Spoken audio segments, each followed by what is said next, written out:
Kunwari, nakikinig ka ng preaching. Nagsiservice ka, nagpe-fellowship ka.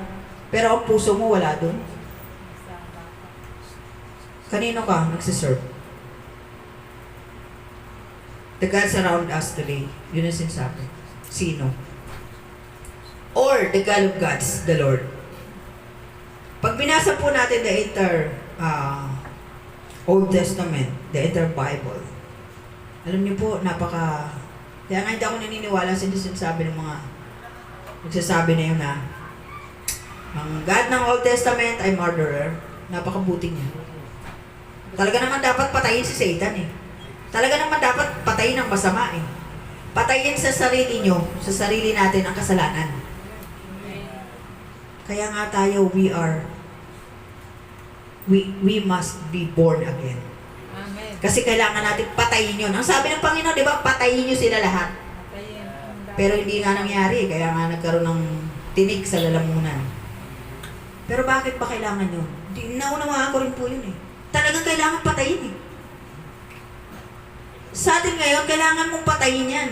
Patayin mo yung selos, patayin mo yung pagkainggit, patayin mo yung paggalit sa puso mo, patayin mo yan. Amen. Hindi lang basta alisin, patayin. Patayin talaga. At yan ang inaano sa atin ng Lord, patayin. Amen. Kabilin-bilinan ng Lord yan. Bakit? Magiging tinik sa iyan.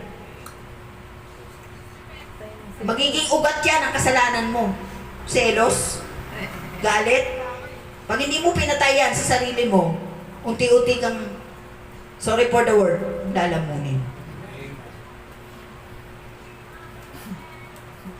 Surrender all to them. Yes. And that application natin, Joshua challenged Israel. And God expect you today, every believer, today is the day to respond what the will of the Lord to you.